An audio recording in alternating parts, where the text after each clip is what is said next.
before the apparitions.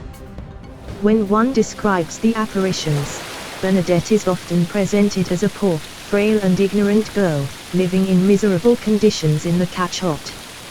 True, but it was not always thus. When she was born on the 7th of January, 1844, at the Boli Mill, she was the first child and heiress of François Subirous and Louise Castro, who married for love. Bernadette grew up in a close-knit family in which she was cherished. 10 years of happiness in the decisive early years of her childhood made her strong and surprisingly balanced. The descent into the unhappiness which followed could not erase this human richness.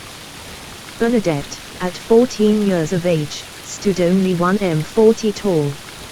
Suffered from bouts of asthma. She had a lively, spontaneous and generous nature. She was witty and incapable of deception. She was proud, which didn't escape Mother Vorzor in Neves, who described her as having a closed character, very touchy. Bernadette's faults distressed her and she fought them with energy. A strong personality but unsophisticated. No school for Bernadette, she had to help her Aunt Bernard. No catechism, her memory refused to retain the abstract phrases. At 14, she couldn't read or write, and she suffered at being excluded. Then she reacted. In September 1857, she was sent to Barters. On the 21st of January 1858, she returned to Lourdes. She wanted to make her first communion. This she did on the 3rd of June 1858. The public life. This is how the apparitions took place. In the midst of ordinary daily tasks, going to search for firewood, Bernadette was confronted by a mystery. A sound like a gust of wind, a light, a presence. Her reaction. She showed her common sense and a remarkable discernment. Believing herself mistaken, she used all her human resources. She looked, she blinked, she tried to understand. At last, she turned to her companions to check their impressions. Did you see anything? She turned then to God. She took up her rosary. She turned to the church and took advice in confessing to Father Perman, I saw something white in the form of a lady. Questioned by the Commissioner Jacome, she replied with a confidence and prudence and a firmness which was surprising in a young uneducated girl, Acquiro, I didn't say the Holy Virgin. Monsieur, you've changed it all. She reported what she had seen with a detachment, an astonishing freedom. I'm charged with telling you, not with making you believe. Her accounts of the apparitions were precise, never adding or retracting anything. At one time, taken aback by the severity of Father Piramel, she added a word, Father, the lady always asks for a chapel, even a very small one. In his pastoral letter on the apparitions, Manager Lawrence emphasized the simplicity, the candor, the modesty of this child. She recounts it without affectation, with a touching innocence, and to all the questions put to her, without hesitation, she gave clear, precise responses, impressed with a strong conviction. Unaffected both by threats and attempts to bribe her with advantageous offers, Bernadette's sincerity is irrefutable. She has not wanted to make a mistake. But has she herself been mistaken? Victim of an hallucination, the bishop wondered. He recalled her calmness, her good sense, the absence in her of any exaltation, and also the fact that the apparitions did not depend on Bernadette. They happened without Bernadette expecting them, and in the fortnight, twice, when Bernadette went to the grotto, the lady was not there.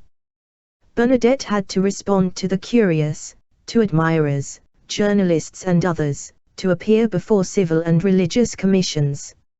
She found herself thrown into the glare of the news, a media storm battered her. She needed patience and humor to stand firm in this storm and to preserve the purity of her testimony. She accepted no payment. I want to remain poor. She did not bless the rosaries thrust at her, I don't wear a stole. She did not sell medals, I'm not a merchant. And faced with images of herself costing 10 sous, that's all I'm worth. In these circumstances, life in the cachot was no longer possible. It was necessary to protect Bernadette. Father Piramel and the Malacad were in agreement. Bernadette would be admitted as a sick poor person to the hospice managed by the Sisters of Nevis. She arrived there on the 15th of July, 1860. At 16, she learned to read and write. One can still see today, at the Barters Church, the writing practice strokes she made. Later, she wrote often to her family and even to the Pope. She visited her parents who had been rehoused in the paternal home. She looked after the sick, but above all she was seeking her vocation, good for nothing and without a dowry. How was she to become a religious? At last, she joined the Sisters of Nevis because they did not try to attract me. From that time on, a truth impressed itself within her spirit: my mission in Lourdes is finished. Now, she had to withdraw in order to give all the space to Mary. The hidden life at Nevis. She herself used this expression: I came here to hide myself. In Lourdes, she was Bernadette, the visionary. In Nevis, she became Sister Marie Bernard, who would be saint.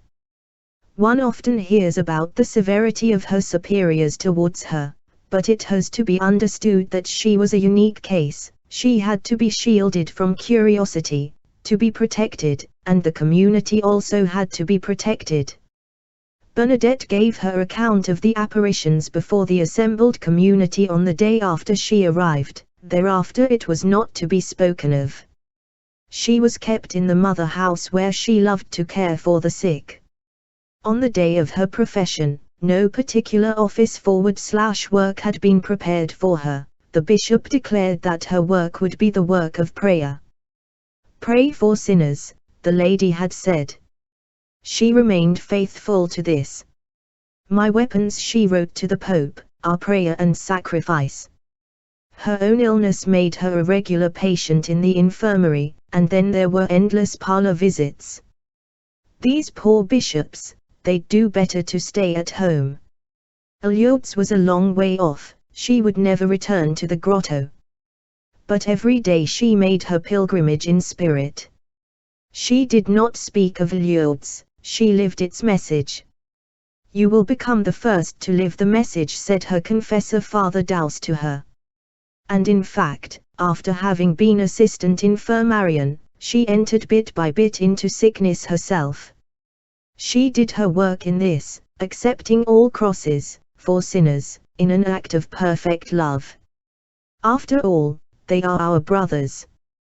During long sleepless nights, uniting herself with the masses celebrated throughout the world, she offered herself as a living crucified in the tremendous combat between light and darkness, bound, with Mary, to the mystery of the redemption, eyes fixed on the crucifix. That is where I find my strength. She died at Nevis on the 16th of April, 1879, aged 35. The Church proclaimed her a saint on the 8th of December, 1933, not for having been chosen for the apparitions, but for the way in which she responded to that grace. 18th February 1858, extraordinary words. During the third apparition, on the 18th of February, the Virgin spoke for the first time. What I have to say to you does not have to be written down. This means that Mary wished to communicate with Bernadette in a loving heart-to-heart way. From the very start, Bernadette was invited to open the depths of her heart to this message of love. Bernadette was overwhelmed by the second statement of the Virgin Mary, would you be so kind as to come here for 15 days? It is the first time that Bernadette was addressed in a formal way. She felt she was respected and loved, as a person in her own right. We are all worthy of respect in the eyes of God, because He loves each one of us. The third statement of the Virgin was, I do not promise to make you happy in this world but in the other. When Jesus, in the Gospel, invites us to discover the kingdom of heaven, he invites us to discover the another world within our world as it is. Wherever there is love, God is present. God is love. In spite of her poverty, her illness and her lack of education, Bernadette was always deeply happy. That is the kingdom of God, the world of true love. During the first 7 apparitions, Bernadette's face always radiated joy, happiness and light. However, between the 8th and 12th apparitions, everything changed. Bernadette's face became harsh, sad, and sorrowful, and above all she performed incomprehensible gestures. She moved on her knees to the back of the grotto. She kissed the dirty repulsive ground of the grotto. She ate some bitter plants. She scraped the ground 3 times trying to drink the muddy water at the back of the grotto. She tried to drink a little and then throwing it away, she took mud in her hands and smeared it on her face. Then the young girl turned to the crowd. They all said, "She's mad." During these 4 apparitions, Bernadette performed the same gestures. What did all this mean? Nobody understood. Nonetheless, here we are at the heart of the message of Lourdes. Biblical dimension od the apparitions. These actions are biblical actions. Bernadette acts out the incarnation, the passion and the death of Christ. Moving on her knees to the back of the grotto, this action recalls the incarnation. God humbles himself to become human. Eating bitter herbs at the back of the grotto recalls the Jewish tradition found in the ancient texts.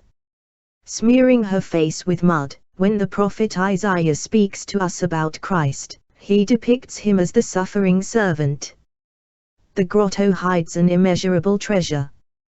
During the 9th apparition, the lady asked Bernadette to scrape the soil, saying to her, "Go to the spring, drink of it and wash yourself there."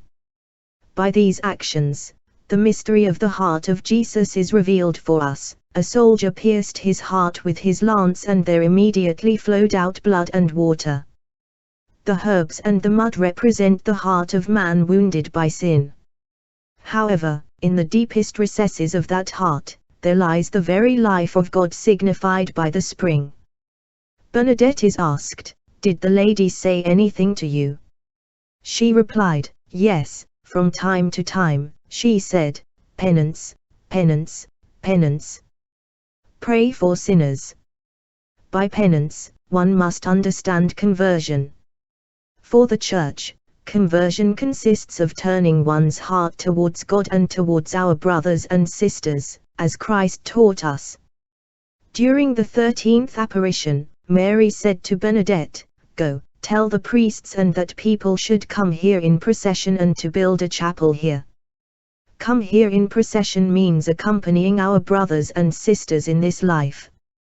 Build a chapel here.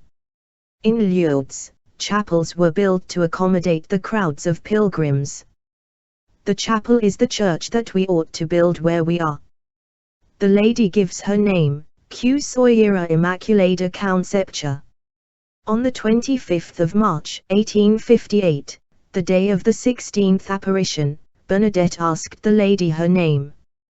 The lady replied in the local dialect, "Q Soyera Immaculada Concepta," which means "I am the Immaculate Conception." The Immaculate Conception is Mary conceived without sin, by the merits of the cross of Christ, definition of the dogma promulgated in 1854.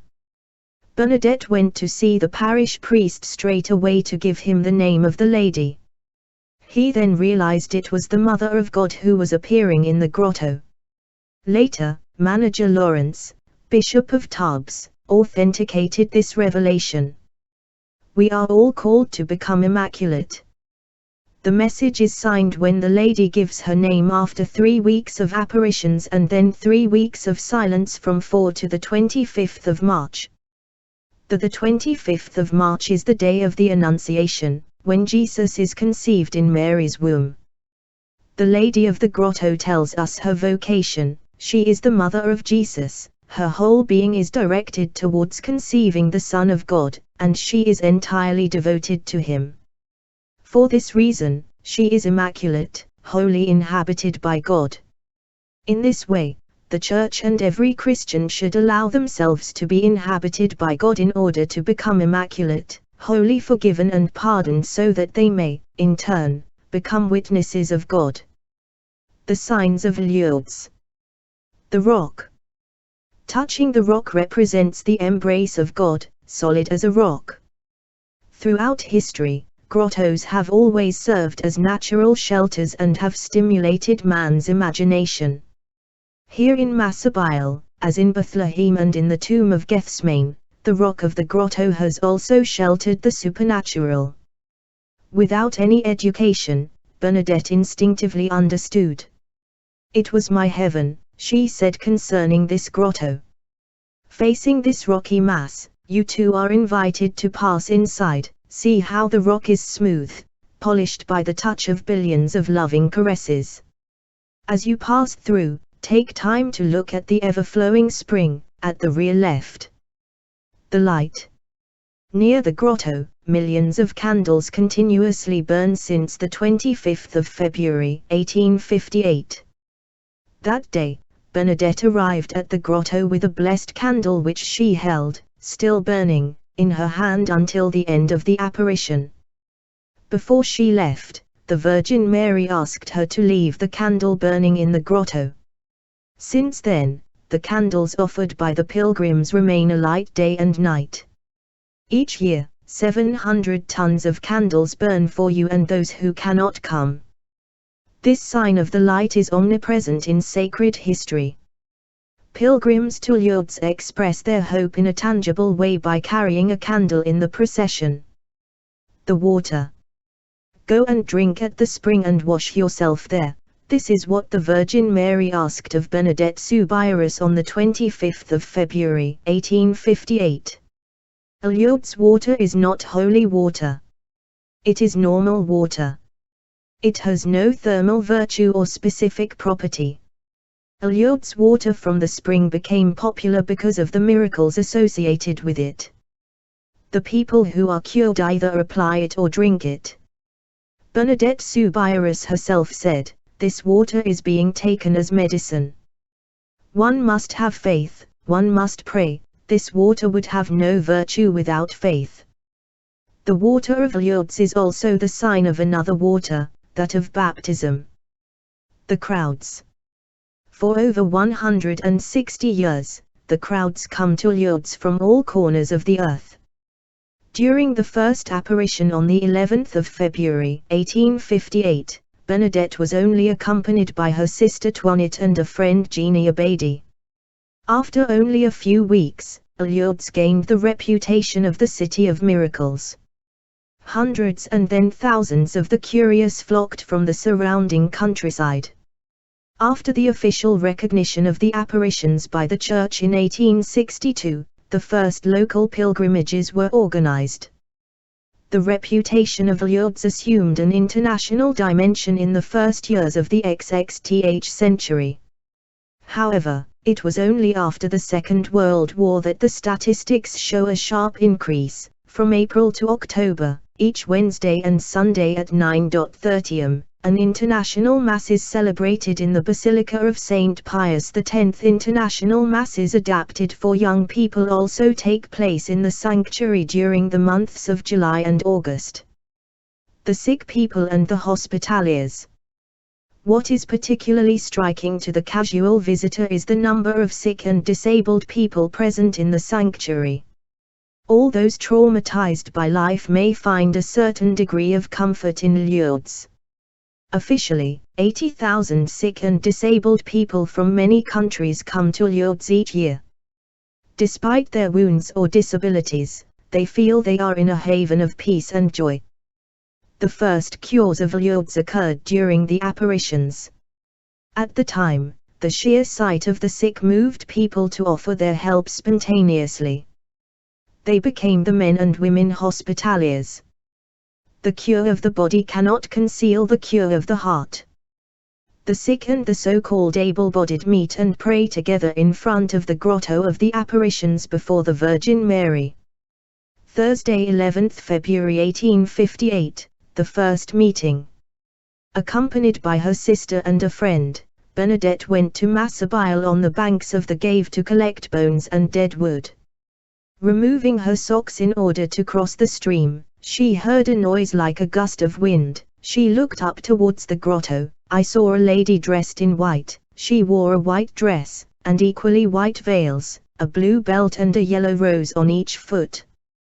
Bernadette made the sign of the cross and said the Rosary with the lady. When the prayer ended, the lady suddenly vanished. Sunday, 14th February 1858, Holy Water.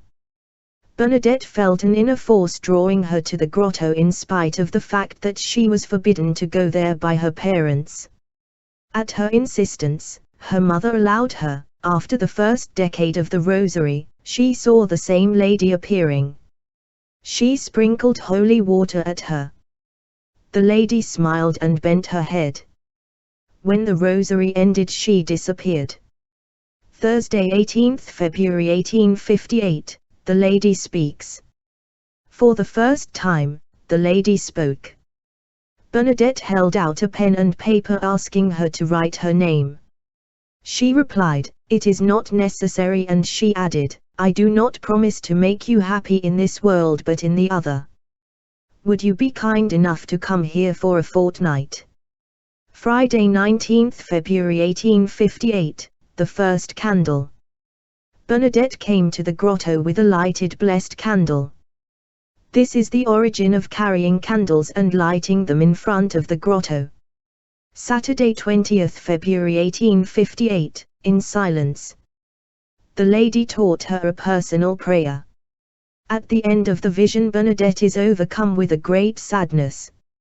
Sunday, 21th February 1858, Aquiro. The lady appeared to Bernadette very early in the morning. About 100 people were present. Afterwards the police commissioner, Giacomo, questioned her. He wanted Bernadette to tell what she saw. Bernadette would only speak of Aquiro, that thing in local dialect. Tuesday, 23th February 1858, The Secret. Surrounded by 150 persons, Bernadette arrived at the grotto. The apparition reveals to her a secret only for her alone. Wednesday, 24th February 1858, Penance. The message of the lady, penance. Penance. Penance. Pray to God for sinners. Kiss the ground as an act of penance for sinners. Thursday, 25th February 1858, the spring. 300 people were present. Bernadette relates, "She told me to go, drink of the spring. I only found a little muddy water. At the fourth attempt I was able to drink.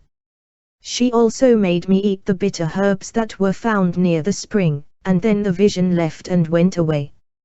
In front of the crowd that was asking, "Do you think that she is mad doing things like that?" she replied, "It is for sinners." Saturday, 27th February 1858, silence. 800 people were present. The apparition was silent. Bernadette drank the water from the spring and carried out her usual acts of penance. Sunday, 28th February 1858, the ecstasy. Over 1,000 people were present at the ecstasy. Bernadette prayed, kissed the ground and moved on her knees as a sign of penance. She was then taken to the house of Judge Ribbs, who threatened to put her in prison. Monday, 1st March 1858, the first miracle.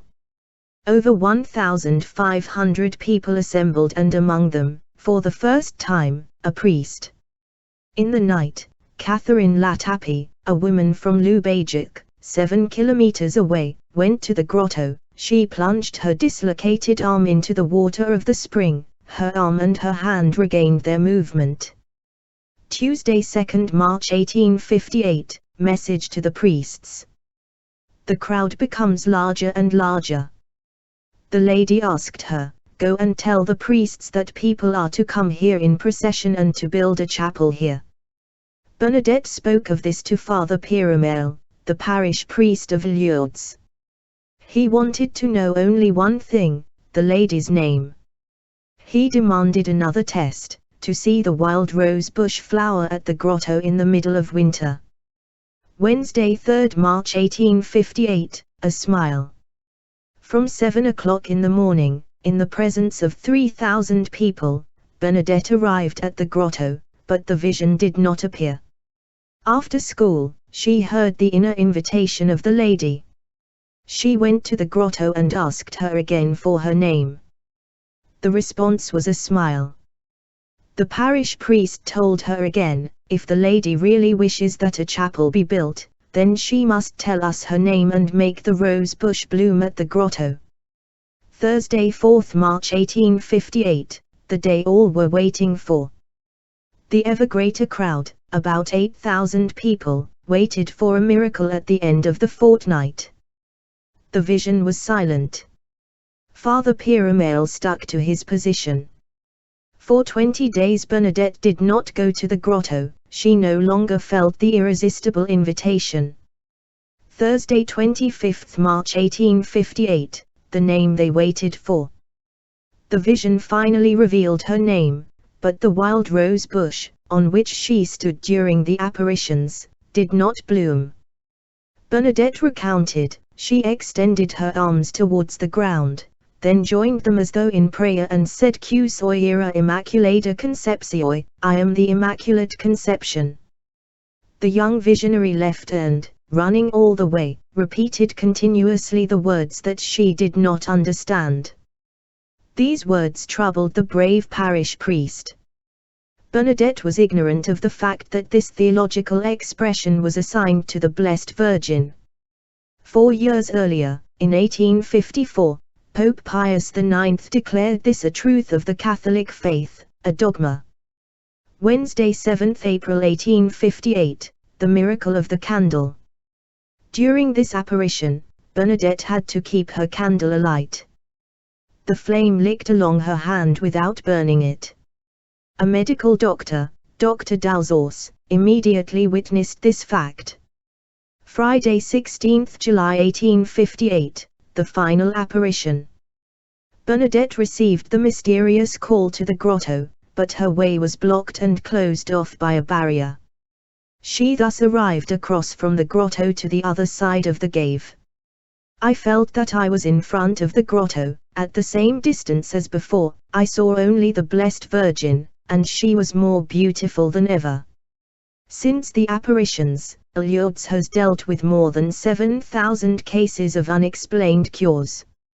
70 cases of unexplained cures have been recognized as miraculous by the Church at this time. 1 Catherine Latapie from Medjugorje, France, date of the miracle, date of recognition, the 18th of January, 1862. 2 Louis Barriot from Lourdes, France. Date of recognition, the 18th of January, 1862. 3 Blazit Cazenave from Lourdes, France. Date of recognition, the 18th of January, 1862. 4 Henry Busquet from Ney, France. Date of recognition, the 18th of January, 1862. 5 Justin Buhort from Lourdes, France. Date of recognition, the 18th of January, 1862. 6 Madeleine Risen from Ney, France. Date of recognition, the 18th of January, 1862. 7 Marie Moyot from Tartars, France. Date of recognition, the 18th of January, 1862. 8 Pierre de Rudder from Jabk, Belgium. Date of recognition, the 25th of July, 1908. 9 Joachim de Hant from Jesvs, Belgium. Date of recognition, the 25th of April, 1908. 10 Eliza Sisson from Rognonas, France. Date of recognition, the 2nd of July, 1912.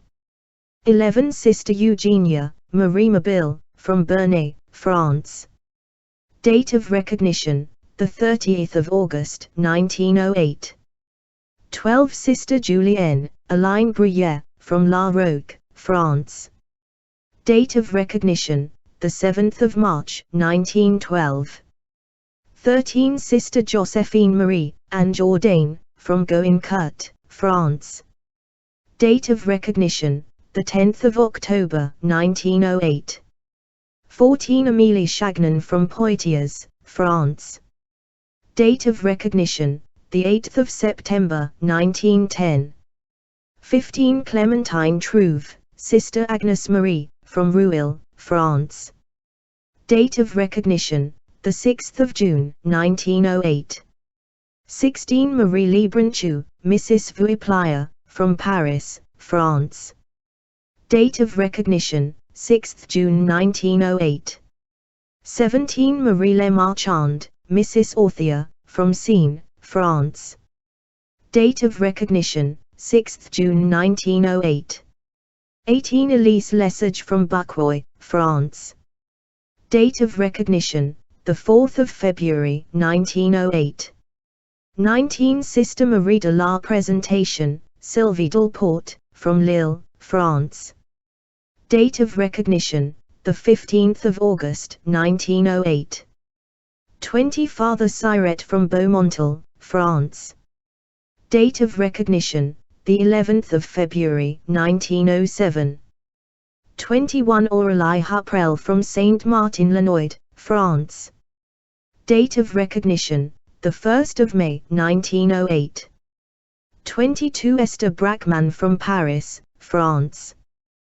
Date of recognition, the 6th of June 1908. 23. Jeannie Tulasson from Tours, France. Date of recognition, the 27th of October 1907. 24. Clementine Mallet from Gourdechat, France. Date of recognition, the 1st of November 1908. 25. Rose François from Paris, France. Date of recognition, the 6th of June 1908. 26. Reverend Father Salvatore from Rueil, France. Date of recognition, the 1st of July 1908. 27. Sister Maximilian from Marseille, France. Date of recognition, the 5th of February 1908. 28. Marie Savoy from Cateau Cambrizes, France. Date of recognition, the 15th of August 1908. 29. Johanna Bazinac from Saint-Laurent-des-Batons, France. Date of recognition, the 2nd of July 1908. 30. Sister Saint-Hilaire, Lucie Dupin, from Perlieu, France. Date of recognition 10th May 1908. 31. Sister Saint Beatrix, Rosalie Vildia, from Evreux, France. Date of recognition, the 25th of March 1908. 32. Marie Therese Nobles from Avignon, France. Date of recognition, the 11th of February 1908. 33. Cécile Dauville de Franchou from Tournai, Belgium. Date of recognition, the 8th of December 1909. 34. Antonia Molin from Vienne, France. Date of recognition, the 6th of November 1910. 35. Marie Borel from Mendy, France. Date of recognition, the 4th of June 1911. 36. Virginie Hordbauer from Loennes-la-Saulnier, France. Date of recognition, the 25th of November 1912. 37. Marie Bayer from Saint-Gem-la-Plaine, France. Date of recognition, the 30th of July 1910. 38. Amy Yallop from Vern, France. Date of recognition, the 5th of August 1910. 39. Juliette Ryan from Saint-Hilaire-de-Vouste, France. Date of recognition, the 18th of October 1913. 40. Marie Fabre from Montadon, France. Date of recognition, the 8th of September, 1912. 41 Henriette Bressols from Nice, France. Date of recognition, the 4th of June, 1957. 42 Lydia Brosse from Saint Raphael, France. Date of recognition, the 5th of August, 1958. 43 Sister Marie Marguerite, Françoise Capitaine, from Rennes, France. Date of recognition, the 20th of May, 1946. 44 Louise Germain from Paris, France. Date of recognition, the 14th of December, 1951. 45 Francis Pascal from Beaucaire, France. Date of recognition, the 31st of May, 1949. 46 Gabrielle Clausel from Oran, Algeria.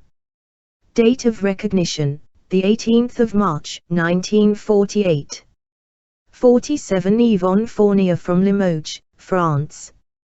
Date of recognition, the 14th of November, 1959. 48 Rose Martin from Nice, France. Date of recognition, the 17th of March, 1958. 49 Jeannie Jesters from Bègles, France. Date of recognition, 13th July 1952. 50 Marie-Thérèse Canin from Marseille, France. Date of recognition, the 6th of June, 1952. 51 Maddalena Carini from San Remo, Italy. Date of recognition, the 2nd of June, 1960. 52 Jeannie Fretel from Rennes, France. Date of recognition, the 20th of November, 1950. 53 Thea Angel, Sister Marie Mercedes, from Tettnang, Germany. Date of recognition, the 28th of June, 1961. 54 Evasio Ganor from Casale, Italy. Date of recognition, the 31st of May, 1955. 55 Edel Trautfolder from Vienne, Austria. Date of recognition, the 18th of May, 1955.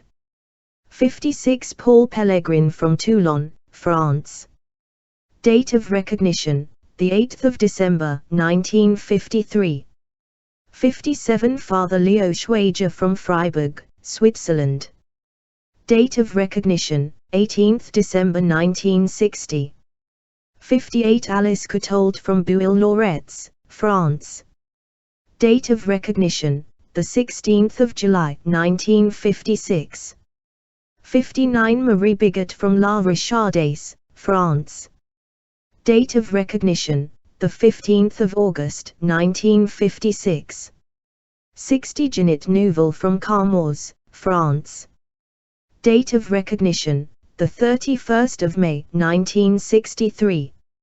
61 Eliza Aloi from Patti, Italy. Date of recognition, the 26th of May 1965. 62 Juliette Tamberini from Marseille, France. Date of recognition, the 11th of May 1965. 63 Vittorio Micheli from Scuol, Italy. Date of recognition, the 26th of May 1976. 64 Serge Perrin from Lyon d'Angers, France. Date of recognition, the 17th of June 1978. 65 Delisia Cyrili from Patino, Italy. Date of recognition, the 28th of June 1989. 66 Jean-Pierre Bully from La Couronne, France. Date of recognition, the 9th of February 1999. 67 Anna Santanillo from Salern, Italy. Date of recognition, the 21st of September 2005. 68 Sister Luigina Traverso from Casale Monferrato, Italy. Date of recognition, the 11th of October 2012. 69 Danila Castelli from Birigado, Italy. Date of recognition, the 20th of June, 2013. 70 Sister Bernadette Morial from Beauvais, France. Date of recognition, the 11th of February, 2018.